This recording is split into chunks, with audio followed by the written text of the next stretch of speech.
ভূস্বর্গ কাশ্মীরে প্রকৃতির কোলে ফুটে ওঠে আপেল, এপ্রিকট আর চেরির বাগান। রাজৌরীয় শ্রীনগরের বাগানে বাগানে মৌসুমে থোকায় থোকায় আপেল আর এপ্রিকট সৌন্দর্য ছড়াচ্ছে পুরো উপত্যকা জুড়ে। এখন নতুন প্রযুক্তির ছোঁয়ায় সমৃদ্ধির পথ দেখছেন কাশ্মীরি কৃষকেরা। জম্মু ও কাশ্মীরের রাজৌরি জেলার উচ্চ ঘনত্বের আপেল চাষ কৃষকদের জীবন বদলে দিচ্ছে। থানামান্ডি, ধারাল, কোতরাঙ্কা, বুধাল ও মঞ্জাকোটে এই পদ্ধতিতে হেক্টর প্রতি ৩ থেকে ৪ গুণ বেশি গাছ রোপণ করা হচ্ছে। ঐতিহ্যবাহী পদ্ধতিতে ফল পেতে ১০ থেকে ১৫ বছর লাগলেও এখন মাত্র ১২ থেকে ১৮ মাসে ফল ধরছে। জেরোমিন, গালাস্কারলেট, রেড ভেলক্সের মতো জাত সাজ ও বুধালের নার্সারি থেকে সরবরাহ করা হচ্ছে। खुदा का साथ होना चाहिए, मौसम अच्छा होना चाहिए, तो उसके कारण ही माल जब अच्छा हो जाता है तो इस साल माल जो खुबानी की पैदावार है वो काफ़ी हद तक बहुत अच्छी है।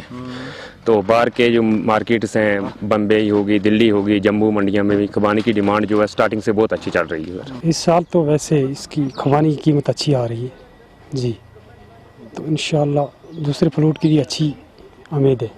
সরকার ৫০% ভর্তুকি ও প্রশিক্ষণ নিয়ে ২০২৬ সালের মধ্যে ৫,৫০০ হেক্টর জমিতে এই চাষ সম্প্রসারণের লক্ষ্য নিয়েছে।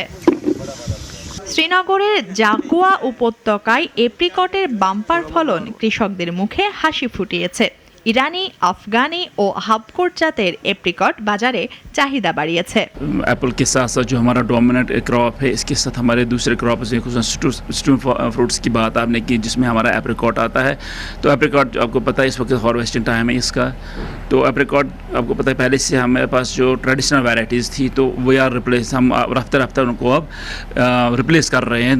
जो हमारी एडवांस्ड या न्यू वैरायटीज़ है, प्रोलिफिक और हाई क्वालिटी वैरायटीज़ है। এপ্রিকট ছাড়াও চেরি, স্ট্রবেরি, প্লাম ও আপেলের ফলন কৃষকদের আশাবাদী করেছে। এই ফলগুলো এখন ভারতের বিভিন্ন প্রান্তে পৌঁছাচ্ছে, যা কাশ্মীরের অর্থনীতিতে নতুন গতি যোগ করেছে। কাশ্মীরের ফলের বাগান শুধু ফলই নয়, কৃষকদের জন্য সমৃদ্ধি আর আশার নতুন বীজ বপন করছে। এই হাইটেক চাষ পদ্ধতি অঞ্চলের অর্থনীতি ও জীবনযাত্রাকে নতুন উচ্চতায় নিয়ে যাচ্ছে। মুনিয়া চৌধুরী, নাগরিক।